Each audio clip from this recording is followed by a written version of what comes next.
Film drama ini akan membuatmu terhanyut dalam cerita yang mengharukan. Meski begitu, bukan berarti tentang kesedihan dan yang bikin tisu boxmu kosong. Cerita dalam film ini berdasarkan dari kisah nyata seorang ayah yang mencintai dan harus membesarkan anaknya yang masih kecil dalam kondisi tidak punya uang, tidak punya rumah, dan tidak punya pekerjaan. Seperti apa? Yuk disimak. Pursuit of Happiness. Dari judulnya, kamu akan tahu sekilas tentang film ini, Mengejar Kebahagiaan. Siapa sih yang tidak ingin bahagia? Semua orang di dunia ini pasti menginginkannya. Assalamualaikum. Hai viewersku sayang, apa kabar? Sebelumnya aku mau sapa dulu buat kamu yang selalu stay tune di channel ini. Dan buat kamu yang baru saja mampir, welcome to my channel. Kalau kamu suka, nanti kasih like, share, dan subscribe, serta aktifkan lonceng notifikasinya agar selalu tahu setiap ada video terbaru dari channel ini. Terima kasih.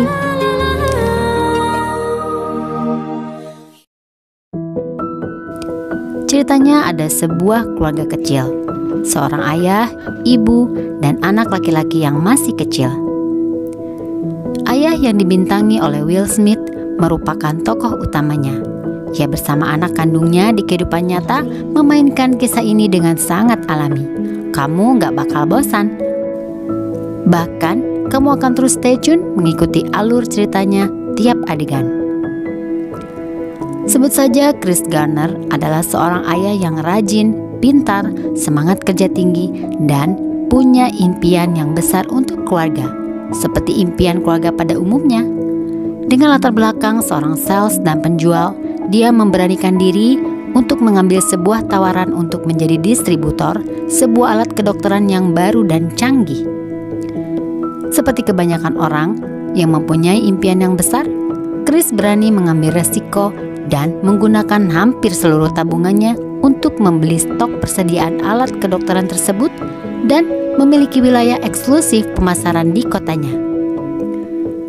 Setelah dicoba dipasarkan, dia baru sadar bahwa alat kedokteran itu bagi kebanyakan dokter adalah alat yang cukup mahal dan kurang dibutuhkan. Presentasi demi presentasi ke setiap dokter yang ada di wilayahnya sudah dilakukan.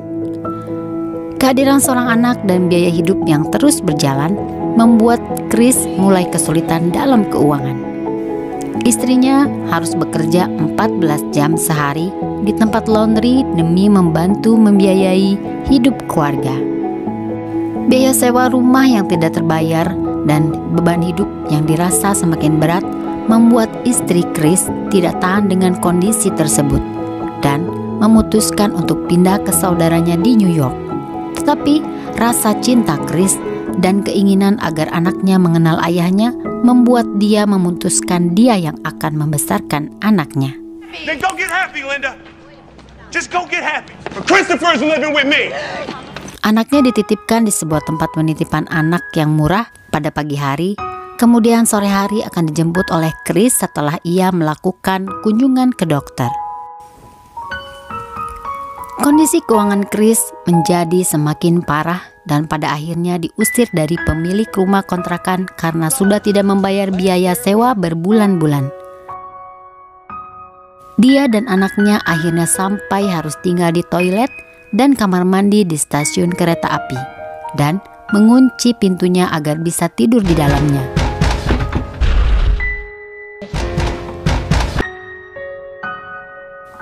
Berhari-hari seperti itu, akhirnya Chris bisa menemukan tempat penampungan tunawisma yang memberikan kamar gratis. Tetapi mereka setiap pagi harus membawa barangnya dan setiap sore harus mengantri dengan ratusan tunawisma lain. Dan bila beruntung baru bisa mendapat kamar.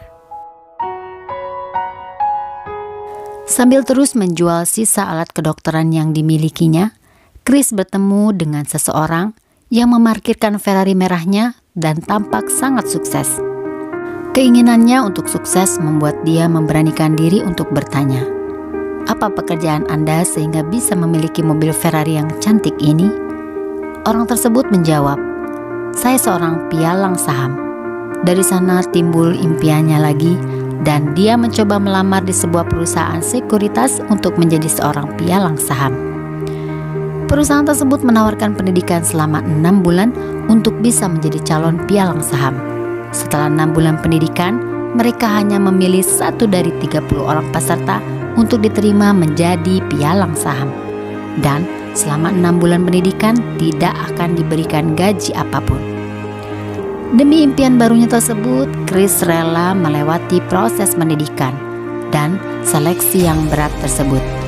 Dan dia harus bisa mengatur dan menghadapi banyak kesulitan antara belajar menjadi pialang saham, mengantar dan menjemput anaknya di tempat penitipan anak, antri di sore hari di tempat penampungan tunawisma, sering tidak makan agar menghemat uang yang tinggal sedikit, dan masih harus mencari calon pelanggan untuk perusahaan pialang saham. Bikin haru melihat semua upaya yang dilakukan Chris untuk mengatasi semua kesulitan tersebut. Setelah melalui 6 bulan perjuangan dan semua kesulitan yang harus dihadapi,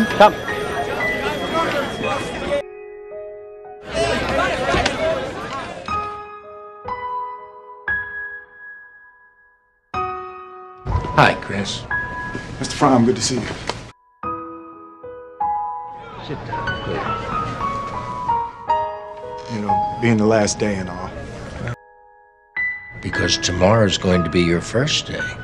Would you like that, Chris? If you'd like to work here as a broker. Yes, sir. Good. So, welcome.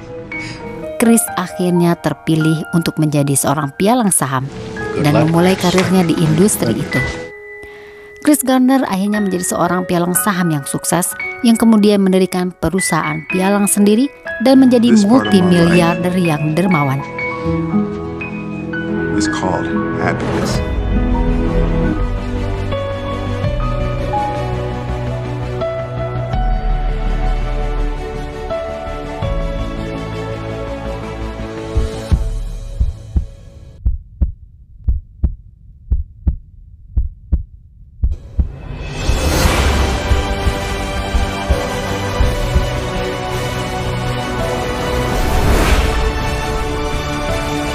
Dari kisah nyata ini dapat dipetik beberapa pelajaran yang penting dari seseorang yang berjuang dari nol hingga mencapai impiannya. Apakah itu? 1. Anything is possible atau segala sesuatu itu mungkin. 2. No reason. Untuk mencapai sukses, jangan buat alasan. 3. Berani ambil keputusan. 4. Love your work. Lakukanlah pekerjaan atau karir yang kamu senangi dan cintai. Oke, sampai sini dulu ya videonya. Thank you for watching. Kalau suka kasih like dan share. Pastikan sudah subscribe supaya kamu tidak ketinggalan video terbaru dari channel ini. Sampai jumpa. Wassalamualaikum.